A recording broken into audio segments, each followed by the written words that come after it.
마가복음 오늘 세 번째 시간이고요. 제목은 기뻐하는 세례라는 제목입니다.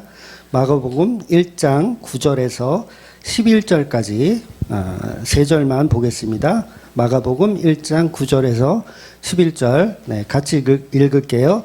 그때 예수께서 갈릴리 나사렛으로부터 와서 요단강에서 요한에게 세례를 받으시고 곧 물에서 올라오실새 하늘이 갈라짐과 성령이 비둘기같이 자기에게 내려오심을 보시더니 하늘로부터 소리가 나기를 너는 내 사랑하는 아들이라 내가 너를 기뻐하노라 하시니라. 아멘. 네, 마가는 계속해서 예수님의 지금 위치가 어딘지 나사렛 예수라는 표현을 해요. 나사렛 예수. 그건 어떤 표현이죠? 시골 출신의 아주 촌뜨기라는 표현이에요. 그런 촌뜨기가 하나님의 아들이라 이렇게 밑에서부터 위로 끌어올리는 지금 모양새로 설명하고 있는 거예요. 그러니까 하나님의 아들이라는 복음은 1장 1절에도 나왔잖아요. 하나님의 아들이라는 복음. 그런데 그 분이 어떤 분이냐면 굉장히 천시받는 분이다. 거기서부터 출발하는 분이다라는 걸 설명하는 거예요. 그래서 지난주 우리는 세례 요한에 관한 그 복음을 보았어요. 세례 요한이 전한 복음이 어떤 내용이었는지, 복음이 완성된 복음이었어요? 아니면 약간 반쪽짜리 복음이었어요? 반쪽짜리 복음이었죠.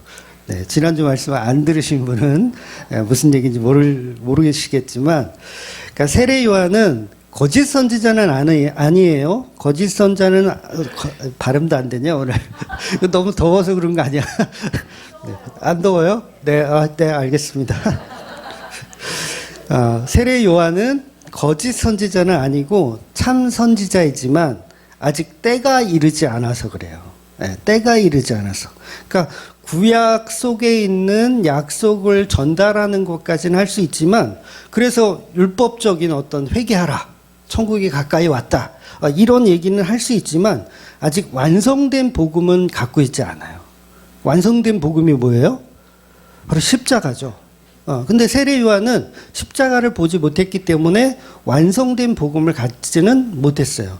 그러니까 전하는 게 세례 요한이 전하는 건 구약적인 어떤 율법적인 내용을 전할 수밖에 없었던 거죠. 그래서 진짜 복음은 마가복음이 이제 시작하려고 하는 거예요. 지금 1장이잖아요. 마가복음이 세례 요한의 복음은 완성되지 않았으니까 저리 치우고 이제 진짜 복음, 하나님의 아들인 그분, 나사렛 출신의 하나님의 아들인 그분의 복음을 이제 시작하겠다라고 이렇게 서론으로 이야기를 하는 겁니다. 그럼 요한에게는 없고 예수님에게만 있는 복음, 그거는 바로 십자가 복음이라는 거죠.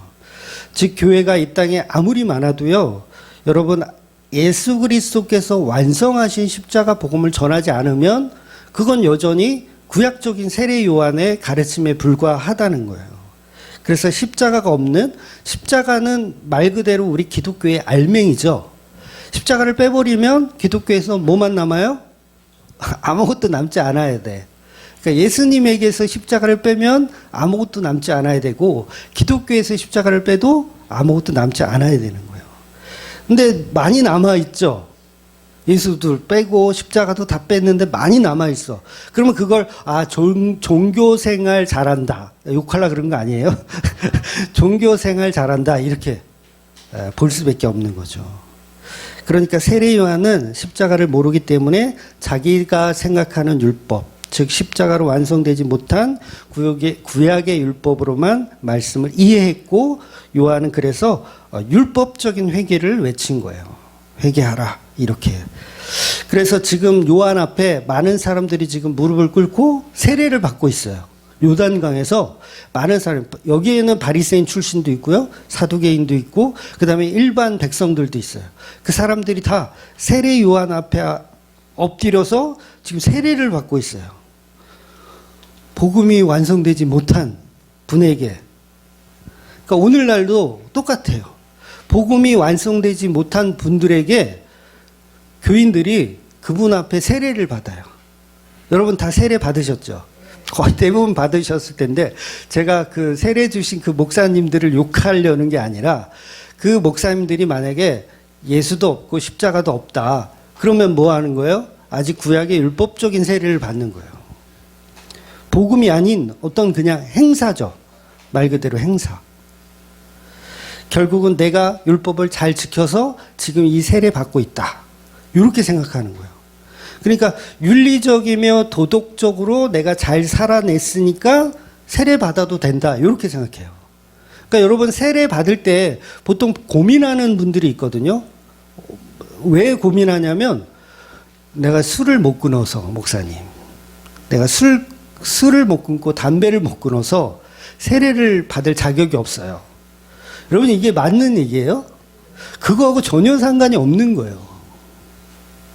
그런데 사람들은 술 끊고 담배 끊으면 세례받을 자격이 있다라고 생각하는 거예요. 이게 어떤 복음이냐면 세례 요한의 복음이라는 거예요. 그러면서 내가 만약에 술 끊고 담배 끊어서 세례를 잘 받았다. 그러면 이제 나는 구원받았고 하나님의 자녀다라고 착각을 하죠. 그래서 요한은 물로 세례를 주는 거예요. 이건 아무짝에도 쓸모없는 거예요. 물로 세례를 주지만 내 뒤에 오시는 분은 성령으로 세례를 주신다. 이렇게 표현하고 있는 거예요. 그래서 진짜 구원은 예수님을 통해서 주시는 성령 세례가 우리에게 구원을 주시는 거지, 여러분이 아무리 목사님에게 세례를 받으셨어도 그건 소용이 있다 없다? 소용이 없어요. 그렇다면 세례라는 것은 도대체 무슨 의미를 갖고 있는지 우리가 볼게요. 간단하게 말해서 세례는요, 죄인은 죽는다예요. 세례, 죄인은 죽는다. 즉 세례는 물속에 수장시켜서 익사시켜버리는 거예요. 물속에 담궈서 죽여버리는 거예요. 누구를? 죄인을. 네. 멀쩡한 사람은 왜 죽여요? 죄인을 물속에 담겨서 죽여버리는 거. 그것을 창세기에서는 이제 수면 아래라고 표현해요. 수면 아래. 그래서 창세기 첫째 날 보면 하나님이 수면 위를 운행하신다 이런 표현이 있어요. 수면 위를 운행하신다. 창조는 그래서 죽음에서부터 시작합니다. 예. 절대 살아있는 것부터 시작하는 게 없어요. 죽음에서부터 시작하는 거예요. 그러니까 어둠에서부터 빛으로 나오는 거고 땅이 물 위로 나오는 거예요. 땅이 물 위로 나오는 거. 이 시작입니다. 그러니까 우리가 태어날 때도 어디에서 태어나요? 어머니 뱃속, 그 양수라고 하는 물 속에서 이렇게 10달 동안 있다가 밖으로 태어나는 거예요. 그러니까 물 속에서 죽었다가 살아나는 방법. 그러니까 살아나려면 어떻게 돼요? 물 속에 있어야 돼요. 죽어 있어야 되는 거예요. 이게 창조의 질서에 관한 원리가 다 똑같은 거죠. 그래서 창조와 재창조는 모두 죽음으로부터 시작한다는 거. 그러니까 십자가 없는 부활은 가짜일 수밖에 없어요. 십자가가 없는 부활은 다 가짜입니다. 부활의 기쁨은 동전의 양면과 같아서 한쪽은 십자가, 한쪽은 부활이에요. 어느 하나만 정답이 될 수가 없어요.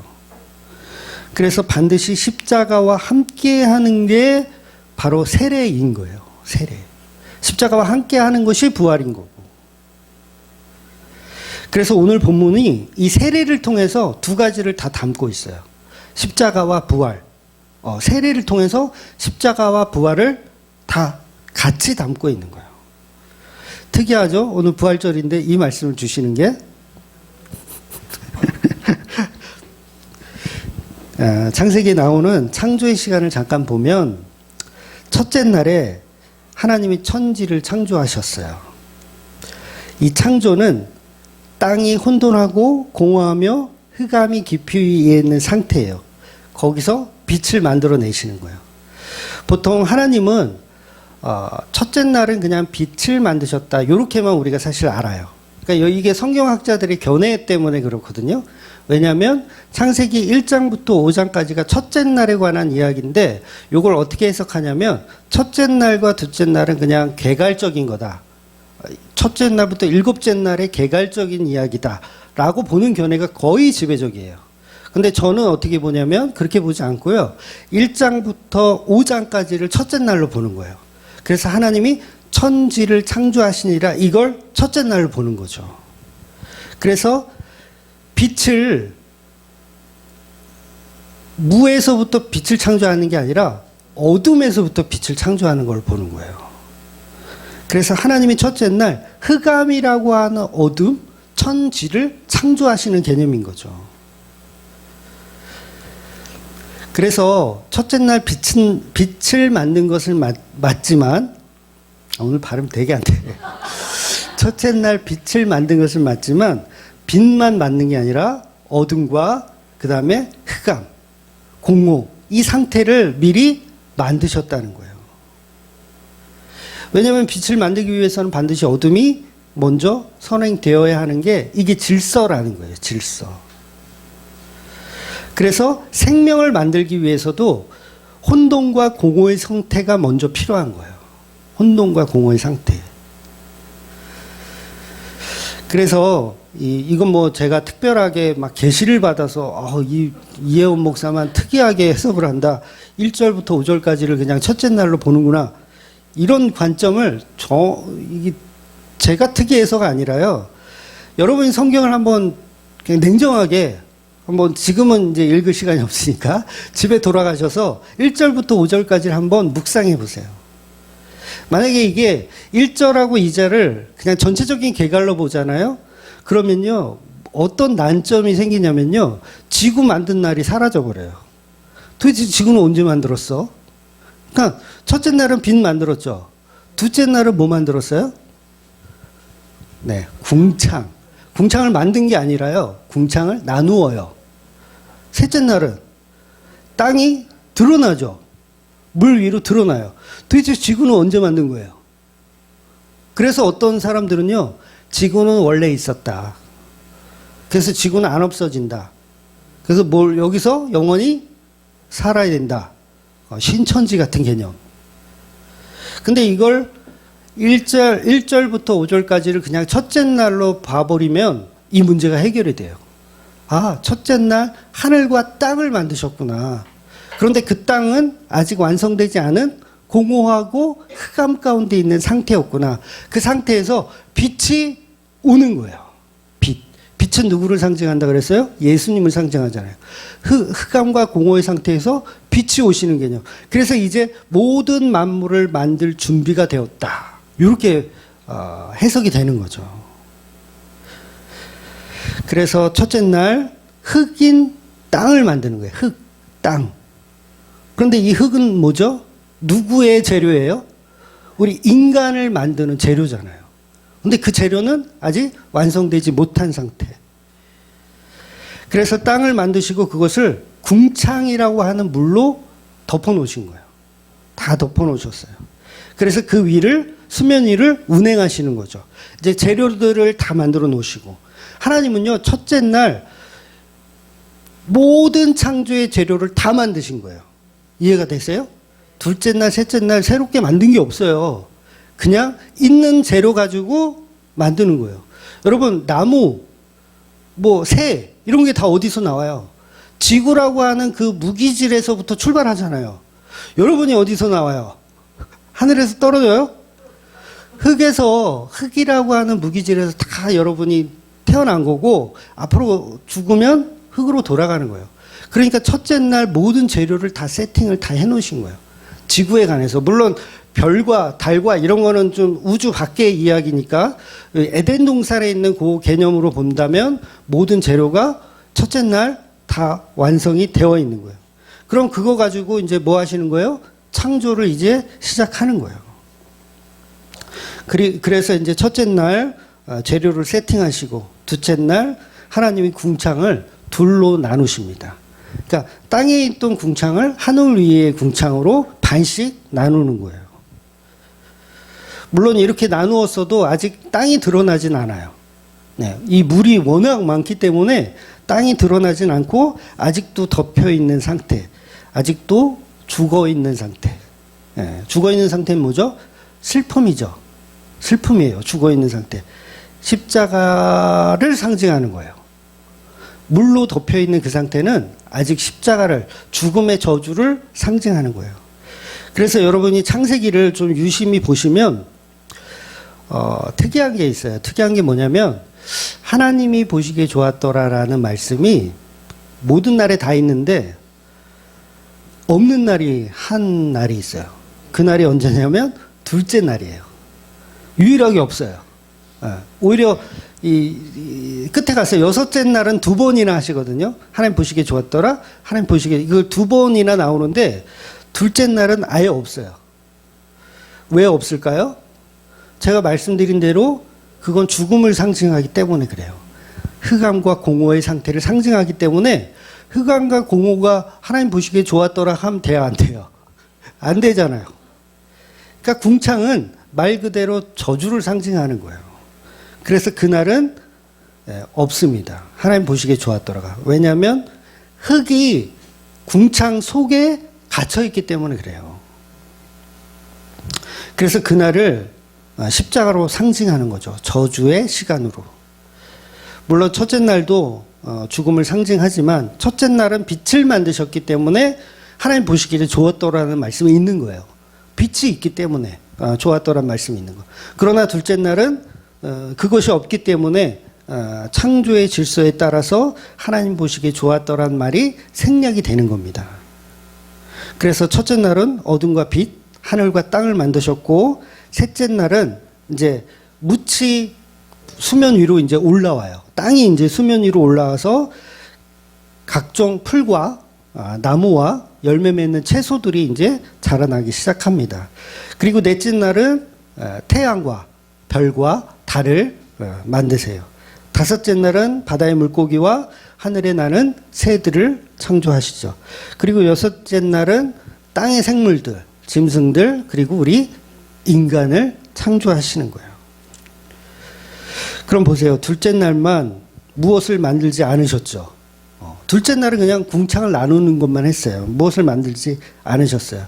그러니까 하나님 보시기에 좋았더라라는 말이 당연히 없어야 되는 거예요. 그래서 이게 무슨 뜻이냐면 이 둘째 날이 상징하는 게 바로 세례를 상징하는 겁니다. 죽은 날, 흙이 갇혀있는 날. 그래서 이 죽음은요, 노아의 홍수를 상징해요. 그러니까 세례는 곧 노아의 홍수와 같은 맥락입니다. 인간의 죄를 상징하고 세례는 뭐예요? 인간이 죄를 지었기 때문에 물에 수장되어서 죽는 걸 상징하는 거예요.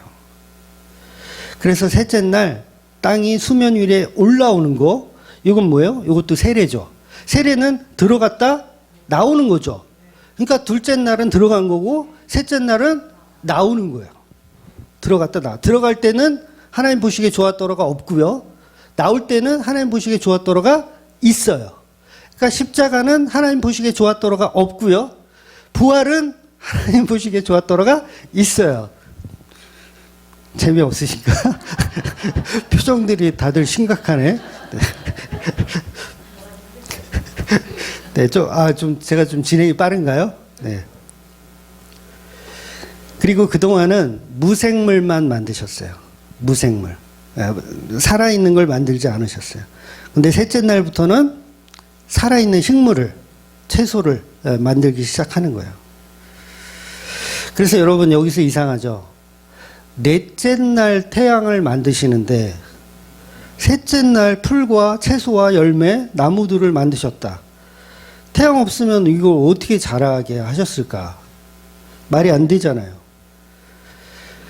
그런데 일부러 이렇게 만드신 것은요, 일부러 하신 거예요, 이건. 일부러 하신 것은 세례를 통해서 진짜 생명이 주어진다라는 걸 설명하는 거예요.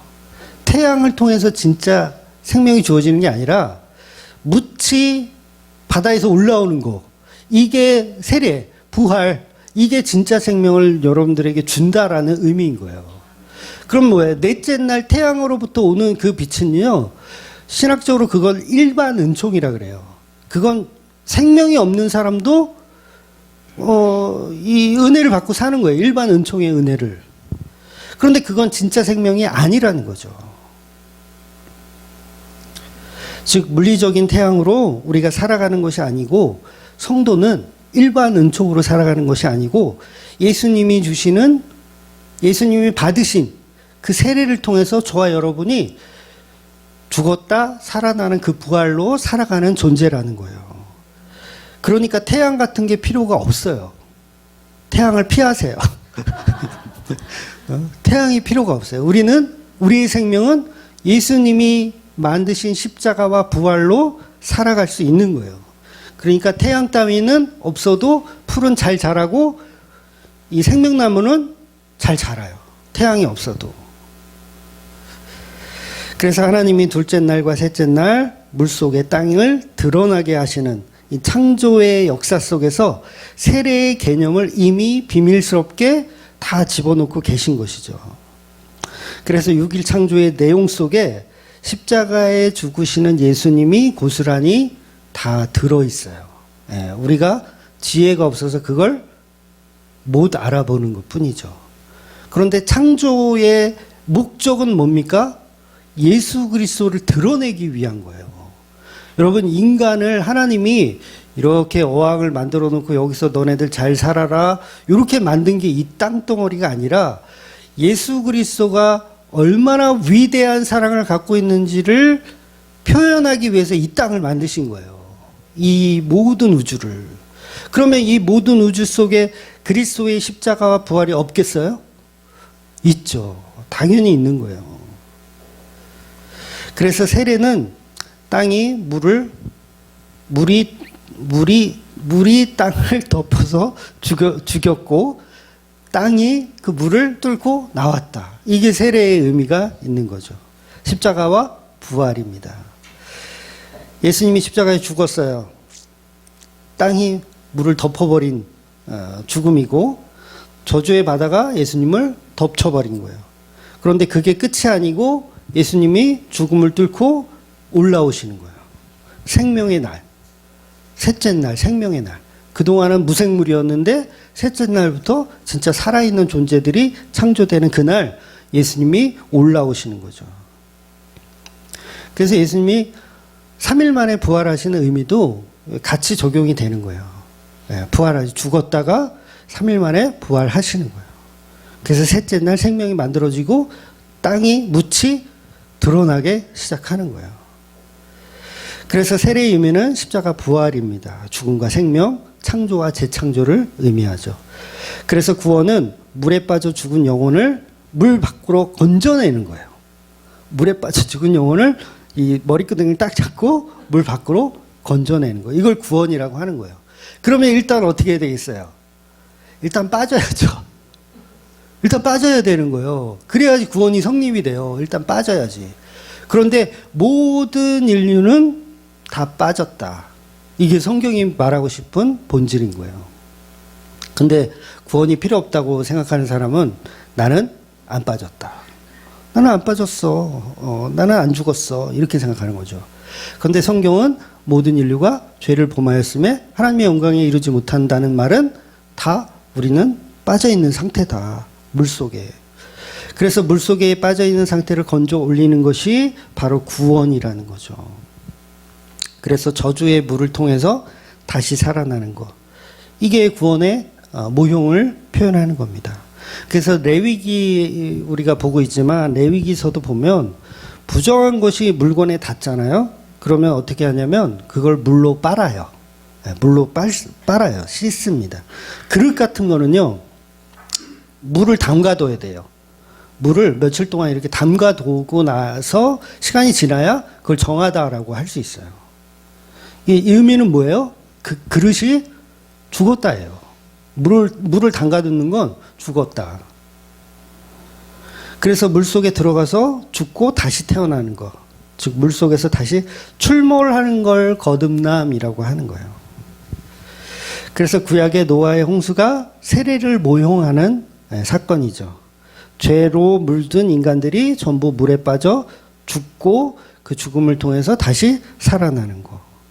그래서 방주를 통해서 노아와 그 식구들은 뭐예요? 위로 떠오르죠. 방주로 떠올라요. 물 위로 떠오르는 거. 이게 다 같은 이야기를 하는 거예요. 세례에 대한 같은 이야기. 그래서 모세의 갈대상자도 똑같죠. 노아의 홍수의 그냥 모형이에요. 갈대상자를 통해서 요단강에 나일강에 죽어야 하는데 안 죽고 떠오르는 거. 갈대상자를 통해서 역시 세례를 의미하죠. 물에 빠져 죽은 모세가 다시 건져지는 거. 그래서 모세의 이름이 뜻이 뭐예요? 건져내다, 건져지다, 건져 올리다. 그런 뜻이잖아요. 그러니까 세례를 설명하는 거예요, 다. 그래서 오늘날로 치면 모세의 이름은 세례예요. 그냥 세례. 김세례, 이세례, 이렇게 세례. 그래서 이스라엘 백성이 홍해를 건너가는 사건도 세례예요. 전부 다 세례는 뭐라 그랬어요? 십자가와 부활이라 그랬죠. 이거 다 설명하는 거예요. 성경은 그거 말고는 할 얘기가 없어요. 그래서 성경을 안 봐도 돼. 안 봐도 그 얘기 그렇지. 이렇게 나와야 이게 정상인 거예요. 그래서 본문에서 세례 요한이 세례를 주는 곳도 요단강인데 죽고 다시 살아나는 의미가 있어요.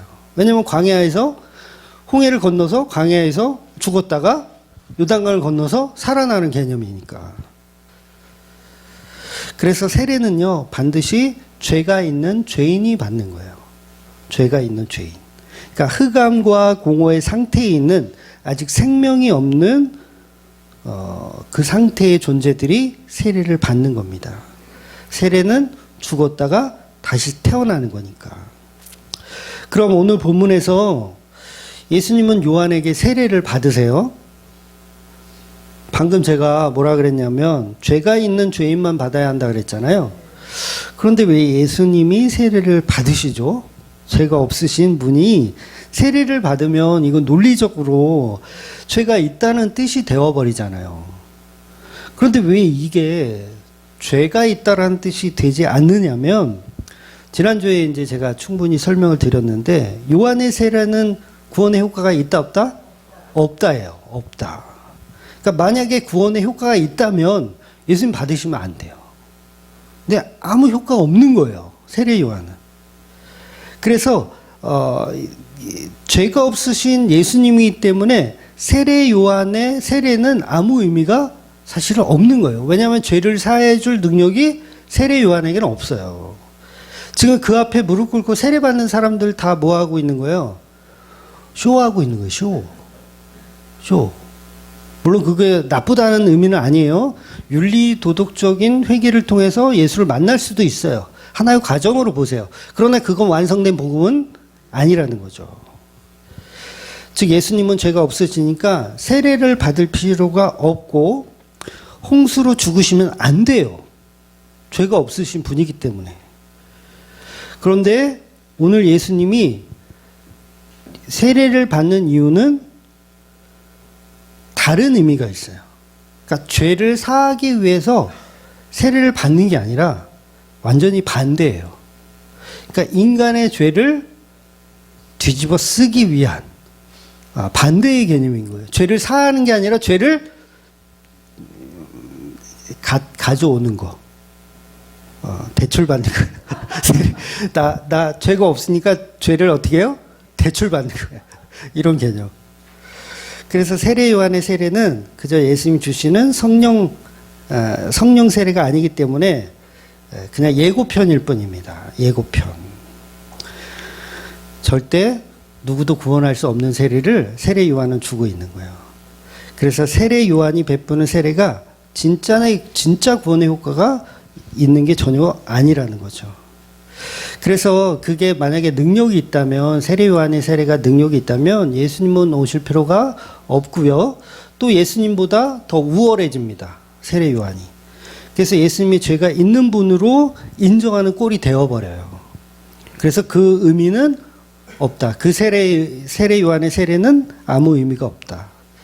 그래서 간혹 이단들이 예수님도 우리와 똑같은 죄인이라서 세례를 받은 것이다 라고 가리키기도 하거든요.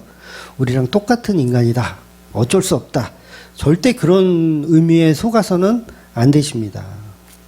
그래서 세례 요한도 마태복음에서 이 문제를 모르기 때문에 예수님이 세례 받으러 오려고 할 때 거부를 해요. 처음에 거부를 해요. 요한이 예수님이 세례 받으려고 오시니까 왜 이러시냐고, 하지 마시라고. 오히려 제가 예수님께 세례를 받아야지 왜 이렇게 하느냐고 이렇게 얘기를 하세요. 그래서 3장 14절에 보면 요한이 말려 이르되 내가 당신에게 세례를 받아야 할 터인데 당신이 내게로 오시나이까, 이렇게 설명을 하거든요. 즉 세례 요한은 본인이 주는 세례가 진짜 죄사함을 준다고 착각하고 있기 때문에 이 얘기를 하는 거예요. 이해가 되시죠? 착각하고 있기 때문에. 그러니까 저한테 받지 마시고 제가 예수님에게 받겠습니다. 이렇게 보는 거예요. 그러니까 이거는 마치 예수님이 제자들의 발을 씻겨주실 때 베드로가 왜 제 발을 왜 씻기냐고, 제가 예수님 발을 씻겨드려야지, 이렇게 이야기하는 것과 똑같아요. 그러니까 베드로도 아직 십자가로 완성된 복음을 모르는 상태이기 때문에 그래요. 그래서 베드로가 예수님의 발을 씻겨주신다고 하여 십자가의 구원에 도움이 됩니까? 네, 전혀 안 돼요. 본인은 내가 주인의 발을 씻겨드렸다고 하는 그 기쁨 때문에 스스로 기뻐할지는 모르겠지만, 예수님은 처음부터 섬김을 받으려고 오신 분이 아니라 섬기러 오신 분이기 때문에 예수님은 자신을 낮추어서 갈릴리 출신의 그 나사렛 출신의 그 형편없는 시골뜨기가 하나님의 아들이라는 걸 표현해야 되기 때문에 자신을 낮추시는 거예요. 십자가의 은혜를 설명하는 거죠. 그러니까 결국은 인간을 대표하는 세례 요한이 예수님께 드리는 세례는 죄를 사해주는 세례가 아니고 거꾸로 인간이 가진 죄를 예수님에게 전가하는 세례를 하고 있는 거예요. 즉 예수님께 세례를 베푸는 세례 요한의 손은 구약의 모든 선지자의 손입니다. 모든 인간의 대표성을 가진 손이에요. 그 손은 과거와 현재와 미래의 모든 죄를 다 가지고 있는 손이에요. 누구의 손이? 세례 요한의 손이. 그래서 그 손으로 예수님께 안수해서 예수님을 어떻게 해요? 물속에 죽이는 거예요. 물속에 죽이는 거예요. 죽였는데 그게 끝이 아니라 예수님 다시 나오시죠. 나오죠. 죽었을 때 성령이 임하십니까? 아니죠. 그죠? 집어넣었을 때, 죄송합니다, 예수님. 집어넣었을 때 성령이 임하는 게 아니에요. 나올 때 성령이 임하는 거예요. 그러니까 똑같죠. 둘째 날과 셋째 날. 하나님 보시기에 좋았더라가 없고, 셋째 날 하나님 보시기에 좋았더라. 그러니까 오늘 본문에서도 내 기뻐하는 아들이다. 이런 표현이 있잖아요.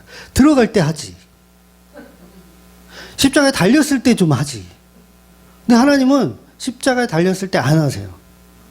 침묵하세요. 수장되어 들어갈 때 안 하세요. 침묵하세요. 둘째 날 궁창을 나눌 때 안 하세요. 십자가는 그야말로 저주이기 때문에 그래요. 즉 세례 요한이라고 하는 그 가짜의 손, 가짜라는 의미를 좀 이해하세요. 죄인의 손으로 예수님께 죄를 전가하는 상징적인 손이라는 거죠. 모든 이스라엘의 죄를 대표하는 손, 저와 여러분의 죄를 대표하는 손이라는 거예요. 여러분이 교회 다니면서 얼마나 스스로를 성도라고 자랑하셨습니까? 네? 자기 스스로를 다 세례 받으셨다면서요? 성도라고 자랑하셨습니다. 나 구원받았다고 하면서 얼마나 자기를 훌륭하다. 십자가를 모르는 죄인 주제의 말이죠. 바로 그 손이 예수님 머리에 안수하여 나의 죄를 전가해서 죽이는 내용이 바로 오늘 본문의 세례라는 거죠. 그래서 저와 여러분이 하나님께 회개해야 할 죄는요, 십계명이 아니에요. 저희가 하나님께 회개해야 할 것은 십계명이 아니고 그건 어쩜 당연한 겁니다. 왜냐하면 그건 일반 은총이기 때문에 당연한 거예요. 그건 세상 사람들도 지켜요. 십계명은요, 세상 사람들도 알고 세상 사람들도 지켜납니다. 그러니까 살인하지 마라, 거짓말하지 마라, 부모를 공경하라. 이거는 일반 사람들도 하잖아요. 하지 말라는 게 아니에요. 오늘부터 가서 살인하고 부모한테 막 학대하고 막 그런 걸 하라는 얘기가 아니에요. 세상 사람들도 다 하는 거. 그래서 그건 구원의 방식이 아니라는 거예요. 이게 구원의 방식이면 절에 다녀도 구원을 받아야 되고, 이슬람의 알라를 믿어도 구원 받아야 되는 거예요. 왜? 그들도 십계명을 지키니까. 그런데 진짜 회개는 뭐냐면 나의 죄로 인하여 예수가 죽었습니다예요. 나의 죄로 인하여 그 내 죄를 예수님의 머리에 안수하여 그분이 물속에 잠겨 죽었습니다. 여러분, 그게 얼마나 잔인합니까? 사람을 물속에 이게 얼마나 잔인해요. 우리 어릴 때 놀러 가서 가끔 이렇게 물 먹인다고 친구들 하는데 진짜 당하는 애들은 고통스럽잖아요. 그 얼마나 잔인한 겁니까? 바로 그 죄에 대한 회개를 해야 된다는 거죠. 우리가 예수를 죽인 죄인입니다. 그러니까 부모님을 속이고 친구 속이고 사기치고 돈 훔친 거 이거 백날 회개해봐야 구원이 없어요. 구원 없습니다. 그건 그냥 일반 은총의 개념이기 때문에 반성하며 사세요. 그 반성하지 말라는 얘기가 아니에요. 반성하며 사세요. 그런데 구원은 그 정도 회개 가지고는 어림도 없어요. 그 정도 회개 가지고는 어림도 없어요.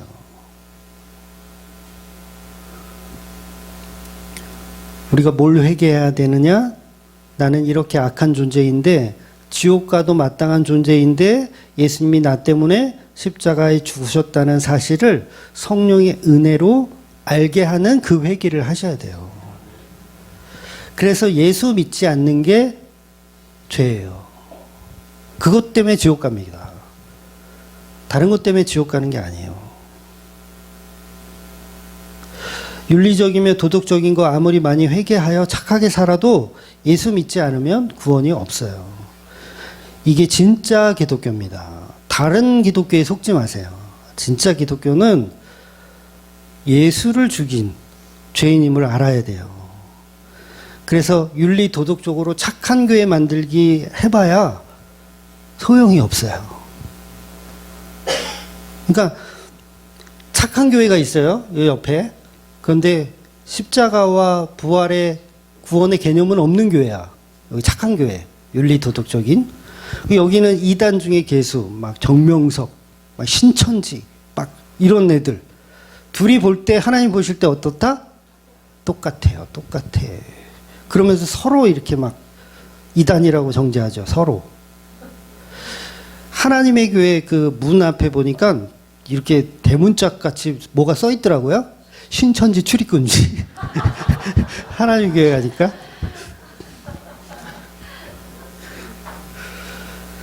그러니까 서로 복음이 없이 그냥 윤리적이며 도덕적인 걸로 살인자들, 그 다음에 부모를 공경하지 않은 자들, 거짓말하는 자들 이렇게 다 부류가 있잖아요. 이 깜빵이 가지고 부류가 있잖아요. 서로가 서로를 비난하기 바빠. 막 이렇게 예를 들어서 너 강간 일로 와 그러면 강간은 그 교도소에서도 되게 안 좋게 본다고 하더라고요. 그러면 이제 막 꼽주고 살인자가 막 그게 무슨 의미가 있어요. 다 똑같은 놈들이죠. 그래서 오늘 본문에서 예수님에게 안수하여 죄를 전가하는 요한은 바로 저와 여러분의 모습이라는 거죠. 나의 죄를 예수님 머리에 안수해요. 물에 담겨 죽이는 게 이게 세례입니다. 그러니까 목사님들에게 오늘 같은 이 부활절에 세례 받는 거 이게 중요한 게 아니에요, 여러분. 우리가 예수님께 안수하여 우리가 예수님을 세례를 준 거죠. 어떻게 보면이 아니라 그렇게 준 게 맞아요. 우리가 목사님께 세례 주세요, 목사님 이게 아니라 우리가 예수님을 세례한 거예요, 지금 오늘. 이게 더 중요한 문제라는 거죠. 그래서 세례 요한은 모든 선지자를 대표해서 모든 죄인들과 모든 성도들을 대표해서 그 더러운 손으로 어린 양이신 예수에게 안수를 해서 죽여버리는 거예요. 즉 죄를 사해 주는 세례가 아니고 죄를 오히려 덮어 씌우는 세례를 한 것입니다. 그래서 구약의 제사에서도 죄는 인간이 짓고 속죄 제물은 어린 양이 다 감당해내는 거. 본문의 이야기와 똑같은 이야기예요. 다 세례, 십자가, 부활 다 같은 얘기. 그래서 제가 늘 농담처럼 이야기하지만 선악과는 인간들이 처먹고 껍데기는 양을 벗긴다. 그러면 여러분이 선악과 먹은 죄인이에요. 양이 지금 껍데기가 벗겨져서 죽었어요. 그러면 여러분은 누구한테 사과를 해야 될 것 같아요? 그렇죠. 양한테 사과를 해야 돼요. 이해가 되세요? 양한테, 이게 복음이라는 거예요. 양에게 사과를 해야 돼요. 왜? 죄 없으신 양이 나 때문에 지금 껍데기가 벗겨졌으니까 양한테 사과를 해야 되는데, 우리는 우리의 윤리적이며 도덕적인 걸로 하나님 다시는 선악과 안 먹을게요, 요 지랄을 하고 있는 거예요. 이해가 되세요? 내가 하나님 앞에 떳떳해지겠다. 아니, 이미 틀렸어. 너네들은 답 없어. 너네들은 지옥이고 죽음이야. 그러면 누구한테 사과를 해야 돼? 양한테. 양, 미안하다. 내 죄 때문에 너가 이렇게 죽었구나. 미안하다. 그리고 그거 끌어안고 살아야 되죠. 그렇게 끌어안고 살은 분이 누구예요? 아벨이 양을 끌어안고 사는 거잖아요. 그 먹지도 못하는 걸, 그걸 왜 그렇게 끌어안고 양을 그렇게 사랑해가지고 그거를 키워요. 그리고 이걸 하나님께 다시 드리잖아요. 내 죄를 인정하면서. 그러니까 우리가 사과해야 할 대상은 어린 양인데, 하나님 앞에 윤리적이며 도덕적인 걸로, 율법이잖아요. 너는 선악과 먹지 말라. 그 율법 내가 다시 한번 지켜볼게요. 이런다니까요. 누가? 우리 교인들이, 바리새인들이 교회에 앉아서 어린 양의 피를 모르고 내 윤리적이며 도덕적인 걸로 천국 가려고 하는 사람들이. 그래서 하나님 다시는 예배 빼먹지 않을게요, 이런 얘기나 회개했다라고 생각하고, 절대로 주일 성수 안 빼먹을게요. 하나님 11조 떼먹은 거 내가 6배로 갚을게요. 야, 나는 기쁘지만, 목사는 기쁘지만, 그게 절대 회개가 아니라는 거예요. 어린 양한테 사과를 해야지 왜 11조 떼먹은 거를 뭐 어떡하라고, 그거를. 그러니까 번지수를 우리가 잘못 찾고 있어요. 그러니까 복음은 번지수를 잘 찾아야 돼요. 번지수가 어디예요? 내가 그 길이요 진리요 생명이니 나를 통하지 않으면 갈 수 없다. 거기 그 나가 어린 양, 옷이 벗겨진 그분. 근데 그분은 치워버리고 우리의 윤리적이며 도덕적인 걸로 구원을 얻으려고 생각하고 또 얻었다고 생각하고 있는 거예요. 선악과 다시는 안 먹을게요. 아무 소용없어요. 아니요, 또 먹어요. 우리는 또 먹습니다. 눈이 밝아지는데, 하나님과 같이 되는데 2번이고 3번이고 못해요? 여러분, 도박해서 돈 잃어봐요. 또 안 한다고요? 손모가지를 끊지. 또 해요, 또. 그러니까 번지수를 잘못 찾으면 영원한 나락으로 빠지는 거예요. 그래서 진짜 성도는요, 하나님 저 어린 양 살려주세요. 제가 죽어야지 왜 저 어린 양이 죽습니까? 선악과는 내가 먹었으니까 나를 죽이세요. 왜 어린 양을 죽이십니까? 요게 진정한 회개라는 거예요. 그러니까 율법을 지키는 게 아니에요. 못 지켜요. 우리는 불가능해요. 하나님 안 되네요. 선악과 또 주면 또 처먹네요. 안 되네요. 할 수 있는 방법은 그 어린 양 끌어안고 우는 것밖에 없어요. 그래서 진짜 성도는요, 율법이 없어도 됩니다. 율법 없어도 돼요. 막 이스라엘 사람들은 막 그 율법을 막 613가지를 막 아기 때부터 외운다고 그러더라고요. 그 외워가지고 그거 지켜서 하나님께 영광을 돌린다고. 그거 필요가 없어요.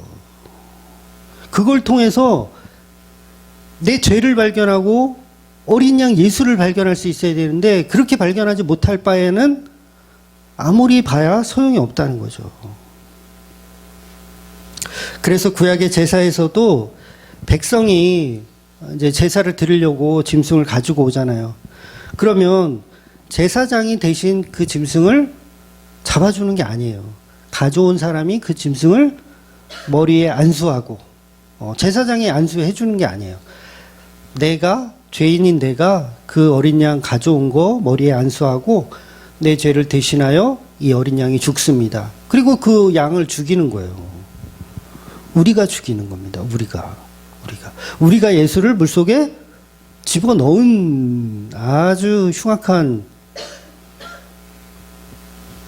그런데 우리가 뭐에 대한 회개를 하냐고요, 지금. 그래서 세례 요한이 저와 여러분을 대신해서 예수님 머리에 안수하는 것이 이제 오늘의 본문의 이야기입니다. 그래서 실제로는 저와 여러분이 예수님께 안수하는 거죠. 그리고 이 가룟 유다의 개념도 사실은 마찬가지예요. 예수를 마귀에게 넘겨주는 거와 같죠. 죽이는 거예요.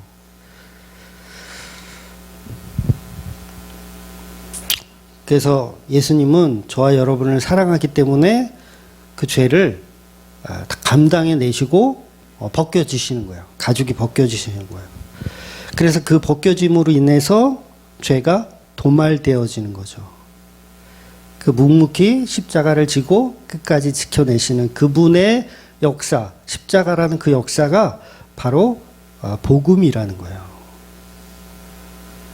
아담과 하와에게 가죽 옷을 제공한 그 어린 양.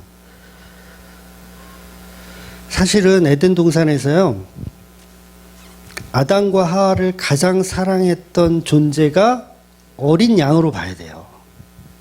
이 개념은 약간 조금 선을 넘은 것 같지만, 가죽 옷을 제공한 그 어린 양은 아담과 하와를 너무너무 사랑하는 그리스도의 예표이기 때문에 그래요. 그래서 하나님이 기뻐하시는 것은 죄인들이 아니고요, 제물 대신 그 양입니다. 하나님이 기뻐하시는 건 제물로 죽은 그 양을 기뻐하세요.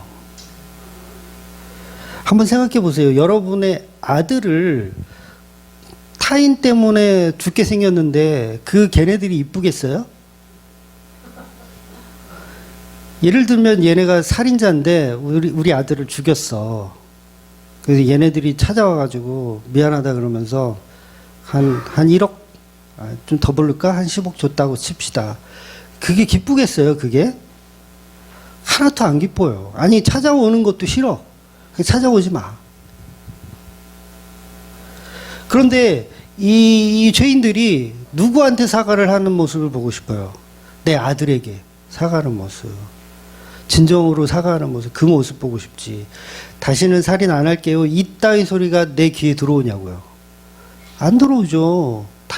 다시는 살인 안 할게요. 아니야, 너네들은 또 살인할 거고 내 아들에 대해서 사과해.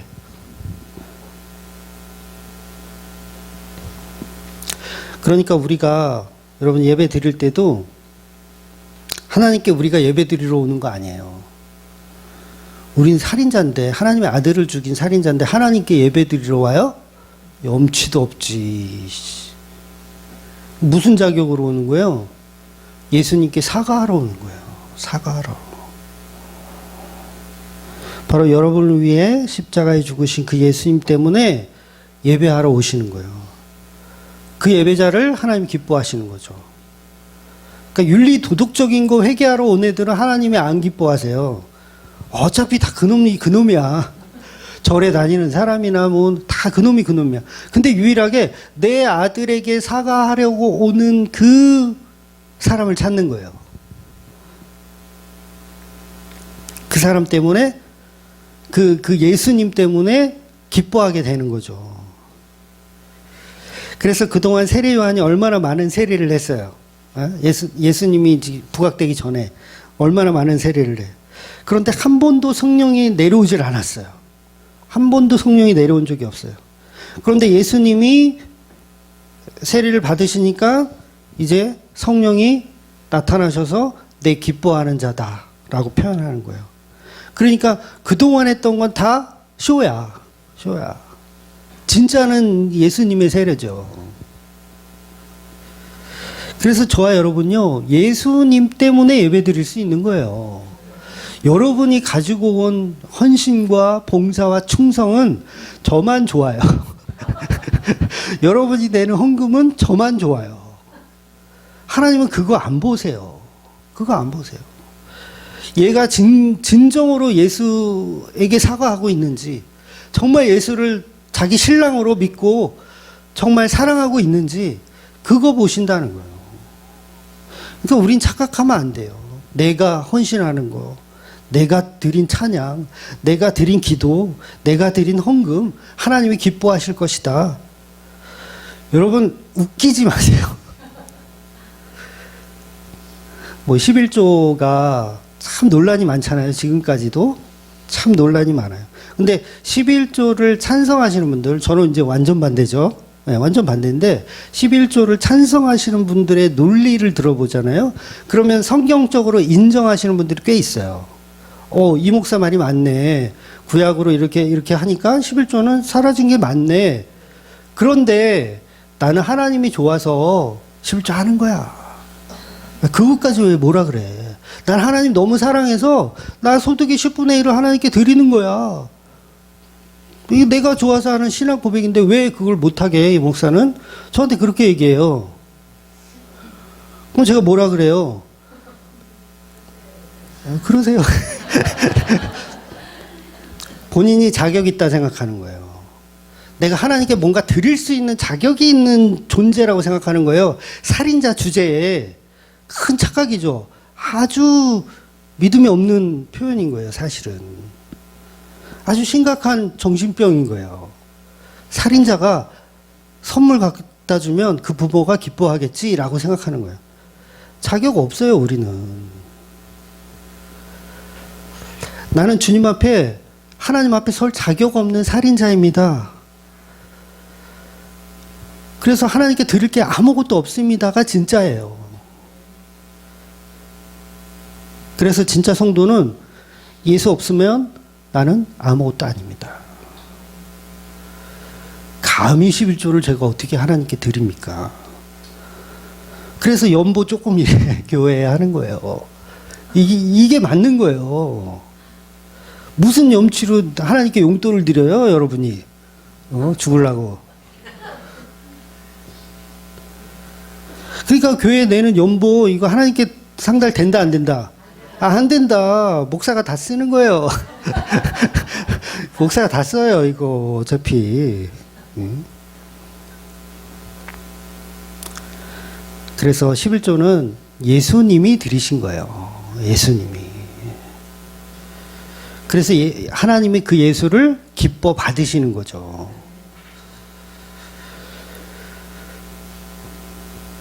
그래서 인간이 인간의 정성으로 드릴 수 있는 건 가인의 제사밖에 없어요. 우린 다 가인의 제사만 드립니다. 어린 양 아벨이 없으면 소용이 없어요. 그러니까 그만들 속으세요. 네. 참 많이 속아요. 목사들이 속이기도 하고 예배하는 당신을 하나님이 기뻐하십니다. 이러면서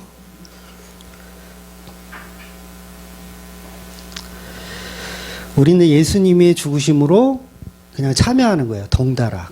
그러니까 예수님이라고 하는 그분의 이 치마폭에 이렇게 싹 숨겨져서 함께 예배 드리는 거예요. 잘못 걸리면 죽어요. 잘못 걸리면 죽어. 예수님 백으로 있는 거예요, 지금. 왜? 그 대신 예수님을 진정으로 사랑하고 그분 앞에 용서를 구해야죠. 내가 예수를 죽인 죄인이 맞습니다 하고. 그래서 예배의 본질에는 오직 예수님만 있어야 되고, 기독교에서 예수 빼면 아무것도 남지 않아야 돼요. 예수가 없으면 우리의 정성은 하나님이 절대 받지 않습니다. 큰 착각을 하는 거예요. 그러니까 수많은 이단들이 다 그런 데서 나오는 거예요. 인간이 가능하다. 인간이 하나님께 정성을 드릴 수 있다. 여기서 다 이단들이 나오는 거예요. 그런데 하나님은 정확하게 십자가에 죽은 예수 말고는 안 받는다예요. 그래서 그 예수가 없으니까 하나님께 잘 보이려고 그냥 복이나 받으려고 교회 다니는 거예요.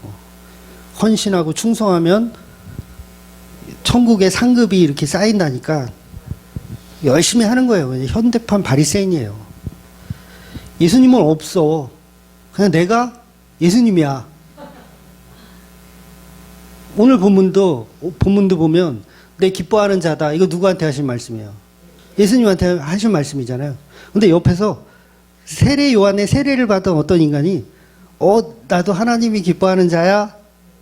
이러면서 막 하나님이 용돈 필요해? 그러면서 나오는 거예요. 그럼 정신병자죠. 그래서 하나님 기뻐하는 자는 세례 요한도 아니고 거기 있는 사람들도 아니고 오직 예수님입니다. 그러니까 우리가 주인공이라고 착각하면 안 돼요. 본문은 내가 사랑하는 이는 내 아들 예수다라고 성부 성령께서 말씀하시는 겁니다. 그럼 오늘 우리가 드리는 이 예배의 주인공도 당연히 예수 그리스도야 한다는 거예요. 우리가 오후에 드릴 문화 예배도 그 주인공은 바로 예수님이에요. 우리는 그분께 사과하고 그분께 찬양하고 그분께 사랑을 드리는 것 뿐이에요. 그래서 오늘 본문의 이 장면은 성부 하나님 그리고 성령 하나님께서 인간들의 죄를 전가하는 예수님을 보시고 죄의 전가를 보시고 예수님께 세례받는 장면을 보시고 나오실 때 기뻐하시는 거예요. 다 이루었다. 이제 다 이루었다. 이건 이제 모형이잖아요. 세례는 십자가의 모형이니까 그거에 대한 예표적인 것으로 지금 표현하는 거예요. 다 이루었다. 그래서 예수님이 세례 요한을 통해서 죄를 전가받아 물속에 죽었다가 살아나는 모형, 십자가 부활을 동시에 설명하는 겁니다. 그래서 이때 하나님께서 기뻐하는 자다. 이 말은 다시 말하면 토부, 하나님 보시기에 좋았더라. 이렇게 되는 거예요. 그래서 창세기 말씀을 한 번 더 말씀드리면 하나님 보시기에 좋았더라 이 말씀은 그냥 창조물이 예뻐서가 아니에요. 그 속에 예수가 담겨져 있기 때문에 기뻐하시는 거예요. 하나님의 형상, 하나님의 모양대로 이 모든 만물이 다 들어있어요. 그래서 하나님 보시기에 좋은 거예요. 여러분 때문에 좋아요? 아니라니까. 잘못 만들었어, 이건. 다 잘못 만들었어, 이건. 오죽하면 지옥이 있어요. 다 잘못 만들었기 때문에. 그러니까 하나님이 기뻐하는 건 오직 그 아들 예수 그리스도라는 거예요. 그래서요, 우리가 타락했다라는 이 뜻을 발견하지 못하면 안 돼요. 정신 차려야 돼요. 그래서 가짜들은 성경 아무리 봐도요, 전부 자기가 주인공이야. 성경 속에서 다 자기. 하나님이 나를 기뻐하신다예요. 아닌데, 그거 아닌데. 오죽하면 예수님이 요한복음에서도 너희가 성경을 가지고 열심히 구원을 연구하고 상고하지만 이 기록들은 전부 나에 대한, 예수님에 대한 이야기다라고 친히 말씀하셨잖아요. 그런데 아직도 우리 인간들은 자기들이 주인공이고 자기들이 하나님께 기뻐받을 가치가 있다라고 생각하는 거예요.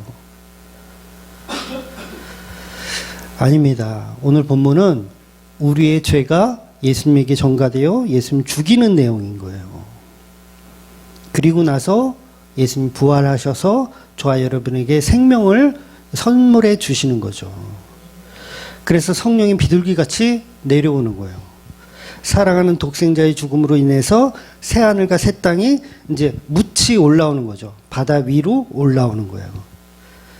그래서 비둘기 모양 같은 이 성령이 임하는 거죠. 그래서 노아의 방주에 보면 새하늘과 새 땅이 생기잖아요. 노아의 홍수가 끝나고 나서 이제 노아가 비둘기를 날려 보냈을 때 비둘기가 감람나무 잎인가요? 감람나무 잎을 물어다 주잖아요. 같은 내러티브를 갖고 있는 거예요. 새하늘과 새 땅이 이제 시작됐다. 창조에서 수면 위로 올라왔던 그 땅이 지금 세례 요한의 손 앞에 있는 그 예수를 통해서 새 땅이 올라왔다. 그 비둘기가 와서 성령이 와서 이제 새 하늘과 새 땅을 약속해 주는 거죠. 그래서 이런 모든 모형들이 결국은 십자가에서 다 완성이 되어지는 거. 그래서 예수님과 함께하는 곳이 여러분 천국이에요. 다른 곳이 천국 아닙니다. 예수님 본 곳이 곧 하나님을 본 거예요. 하나님을 다른 데서 찾으시면 안 돼요. 예수님에게서 찾아야 돼요. 그래서 삼위일격의 하나님은요, 서로가 서로에게 영광을 돌리세요. 네. 여러분, 우리 오전에도 우리가 주님께 박수와 함성 올려드립니다 했잖아요. 하나님 안 받으신다니까요. 우리가 하는 건 뭐 한 거예요? 쇼한 거예요. 다 속았죠? 쇼한 거예요. 그래서 하나님과 하나님끼리 서로 영광이 되는 거예요. 그러면 우리가 드리는, 아까 영광 드린 건 그 뭐냐? 예수를 통해서 드렸기 때문에 예수님을 기뻐 받으셨다. 이렇게 이해를 하셔야 되는 거예요. 그렇다고 팔짱 딱 끼고, 이것들은 이상해. 이런 예배 드리는데 무슨 찬양을 저렇게 시끄럽게 하고, 그렇게 보시면 또 안 되는 거예요. 그래서 삼위격의 하나님은 서로가 서로의 모습을 갖고 있어요. 하나의 본체이기 때문에 서로가 서로의 모습을 갖고 있기 때문에 서로가 서로에게 영광을 돌릴 수 있어요. 그러니까 우리는 예수님 딱 붙어서 영광을 돌릴 수 있는 거죠. 우리가 아닌 예수님의 십자가로 영광이 되는 거예요. 그래서 인간은 아무리 노력해야 하나님께 영광을 돌릴 수가 없는 거죠. 여러분, 우리 아이들이, 제가 4명의 자녀가 있잖아요. 근데 이 아이들이 놀라운 건 여러 사람의 형상이 거기 들어있더라고요. 그러니까 내 아이인데 할아버지의 형상이 있고, 엄마의 형상이 있고, 어쩔 때는 막 이모의 형상이 있고, 그런 형상들이 막 있어요. 과연 이게 왜 그럴까? 옆집 아이가 성공하면 배가 아픈데, 우리 아이가 성공하면 기분이 좋아. 왜 그럴까요? 그 아이 속에 나의 형상이 들어있기 때문에 그래요. 그러니까 우리가 예수 그리스도의 형상이 없다면 하나님은 우리를 기뻐하실 리가 없는 거예요. 그러니까 우리의 형상이 되어주신 예수 그리스도, 그분이 우리의 모든 것, 너는 누구냐 했을 때 나는 예수다. 이 의미 제대로 이해하셨죠? 네. 나는 없고 나를 다 지웠더니 예수만 남더라. 중앙교회 한 10년 다녔더니 예수만 남더라. 전 그런 고백이 있었으면 좋겠어요. 막 훌륭한 뭐 복음적인 어떤 막 지식만 막 가득해가지고 다른 교회 막 욕은 저만 한다 그랬잖아요. 다른 교회 욕은 저만 한다 그랬잖아요. 왜 나가서 다른 교회 막 이렇게 손가락질하고 욕하고 다니고 복음도 못 전하면서 괜히 중앙교회 이미지만 거기 이상하다고. 그래서 오직 예수님의 형상 그 안에서만 진리를 찾고 천국을 찾고 예수님의 죽으심으로 인하여서 그분에게만 회개하고 그분에게만 살아가시는 저와 여러분이 되시기를 주의 이름으로 축원드리겠습니다. 아멘. 기도하겠습니다.